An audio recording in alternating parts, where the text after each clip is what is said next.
오늘 말씀에는 멜기세덱이라는 사람이 등장을 합니다. 그런데 이 멜기세덱의 이야기는 사실 5장에서 시작이 되었습니다. 여러분, 이 멜기세덱은 아브라함 시대에 아브라함에게 제사장 노릇을 했던 사람입니다. 아브라함이 조카 롯을 구하는 전쟁에 갔다가 승리하고 돌아왔을 때 이 멜기세덱이 떡과 포도주를 가지고 와서 아브라함을 영접하고 축복했다라고 했습니다. 그러자 아브라함이 이 멜기세덱에게 전리품의 11조를 바쳤다고 했습니다. 이것이 멜기세덱이 아브라함에게 제사장 노릇을 한 것입니다. 그런데 여러분, 아브라함이 누굽니까? 이스라엘 백성들의 조상입니다. 아브라함에게서 이삭이 났고요. 이삭에게서 야곱이 났고, 그리고 야곱에게서 12지파가 나왔습니다. 그 중에 레위 지파가 있고, 레위 지파 안에 제사장 가문인 아론 집안이 있습니다. 그러니까 지금 이스라엘에 제사장이 있지만은 그 제사장의 조상에게 제사장 노릇을 한 사람이 멜기세덱이다, 이런 말씀입니다. 지금 히브리 기자가 왜 이야기를 하느냐 하면은 유대교에서 온 성도들이 유대교로 돌아가려는 이유 중에 교회에는 제사장이 없는 문제를 제기했기 때문입니다. 여러분, 그동안 살펴보았는데 제사장이 어떤 사람이었습니까? 백성들의 죄를 위해서 제사를 드려주는 사람이었습니다. 뭔가 자기들의 연약함을 받아주고 문제를 해결해주고 축복해주는 사람이었습니다. 교회에는 당시에 사도들이 있었고요. 또 감독이나 장로나 집사가 있었습니다마는 이들이 제사장 역할을 하는 것은 아니었습니다. 그래서 만족하지 못하고 유대교로 돌아가려고 한 것입니다. 그래서 히브리 기자가 5장에서부터 예수님을 대제사장과 비교를 하면서 예수님이 대제사장보다 더 뛰어나다라고 했던 것입니다. 예수님은 비록 레위 지파의 제사장은 아니지만, 예수님 유다 지파죠. 그러나 멜기세덱의 반차를 따르는 제사장이라는 것이죠. 그리고 그 멜기세덱은 아브라함보다 더 우위에 있던 존재였다는 것입니다. 아브라함을 축복하고 아브라함에게 11조를 받았으니까요. 뿐만 아니라 레위 지파의 대제사장은 말 그대로 그냥 혈통을 따라 대제사장이 되었습니다. 그러니까 살아있는 동안 제사장 노릇을 하다가 죽으면 끝났습니다. 그 다음에는 그 장남이 자동적으로 또 대제사장이 되었습니다. 그런데 시편에 보면 하나님께서 예수님에 대해서 말씀하시기를, 시편 110편 4절입니다.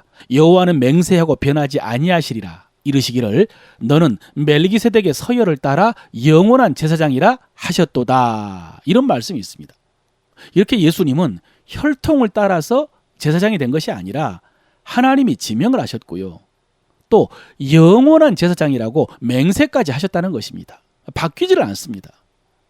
그래서 앞에서 예수님이 대제사장과 똑같은 분이시기 때문에 얼마든지 그 앞에 나가서 필요한 은혜를 구하고 또 위로를 받으라 라고 했고요. 그리고 지금 7장에서는 예수님이 레위 지파의 대제사장보다 더 위대한 분이기 때문에 그를 견고하게 붙들고 순종하라 라고 말하는 것입니다. 그런데 유대인 성도들 중에 이런 말씀을 모르고 교회에는 제사장이 없다라고 하면서 유대교로 돌아가려고 하는 사람들이 있었던 것입니다. 여러분, 이렇게 잘 모르면 흔들립니다.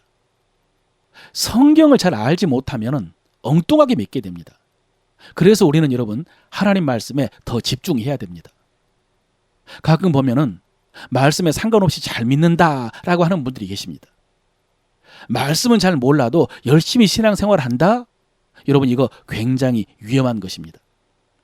물론 신앙생활에서 내 행위, 내 순종, 또 내 헌신, 내 열심이 중요하고 필요합니다만은, 그러나 그것이 하나님 말씀에 근거한 순종이어야 됩니다. 하나님 말씀에 근거한 헌신이고 열심이어야 됩니다.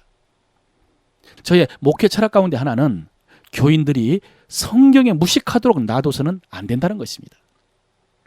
물론 지식으로만 성경 아는 것은 딱 질색입니다.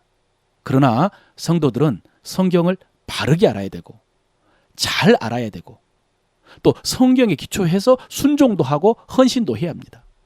그래서 앞에 5장에서 히브리 기자가 멜기세덱의 이야기를 시작했다가 중단을 하는데요. 그때 했던 말이 이런 말입니다.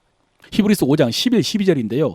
멜기세덱에 관하여는 우리가 할 말이 많으나 너희가 듣는 것이 둔함으로 설명하기 어려우니라. 때가 오래되었으므로 너희가 마땅히 선생이 되었을 터인데 너희가 다시 하나님의 말씀의 초보에 대해서 누구에게서 가르침을 받아야 할 처지이니 단단한 음식은 못 먹고 젖이나 먹어야 될 자가 되었도다. 이랬습니다. 멜기세덱에 관하여는 할 말이 많으나 너희가 듣는 것이 둔하여 설명하기가 어려우니라. 예수님이 멜기세덱의 반차를 따라 제사장이 되었다. 이 말씀이 너무 중요한 말씀인데 그런데 그 말씀을 알아들으려면 어느 정도 기초가 있어야 된다는 것입니다. 그런데 그런 기초가 없기 때문에 곧바로 설명하지를 못한 것입니다. 그래서 5장에서 6장을 설명을 하고 다시 지금 7장에서 주님이 멜기세덱의 반차를 따르는 더 위대한 제사장임을 말한 것입니다. 여러분, 이 말씀 앞에서 우리 자신을 좀 비춰봐야 됩니다. 때가 오래되었으므로 그랬습니다. 여러분, 얼마나 되었습니까?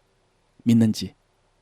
너희가 마땅히 선생이 돼야 될 텐데 또 단단한 식물을 먹어야 될 텐데 아직도 젖을 먹는 자 되었도다 그랬습니다. 어떻습니까, 여러분?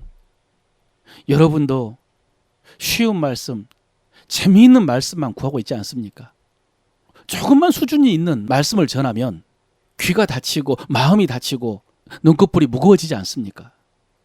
지난 주일 설교 중에 알아야 면장을 한다라는 말씀이 있었습니다. 우리는 장차 이 땅에 이루어질 하나님 나라의 위정자들로 주님의 명을 받들어 가지고 이 땅을 다스려야 되는데 그것이 우리의 신분이고 우리의 기업인데 그 기업을 얻기 위해서 알아야 된다고 그랬죠. 하나님의 뜻을 비롯한 하나님의 기업을 얻는 방법과 원리가 성경에 나와 있기 때문에 하나하나 배워야 한다 그랬습니다. 사랑하는 성도 여러분, 방금 히브리서 기자가 멜기세덱 이야기를 시작했다가 잠시 멈추고 다시 기초적인 설명을 하고 나서 깊이 있는 진리를 말한 것처럼 여러분, 저도 여러분이 하나님의 말씀을 더 쉽게 이해하고 더 깊은 말씀을 깨달을 수 있도록 최선을 다하겠습니다. 여러분도 마음을 열고 열심히 배웠어요.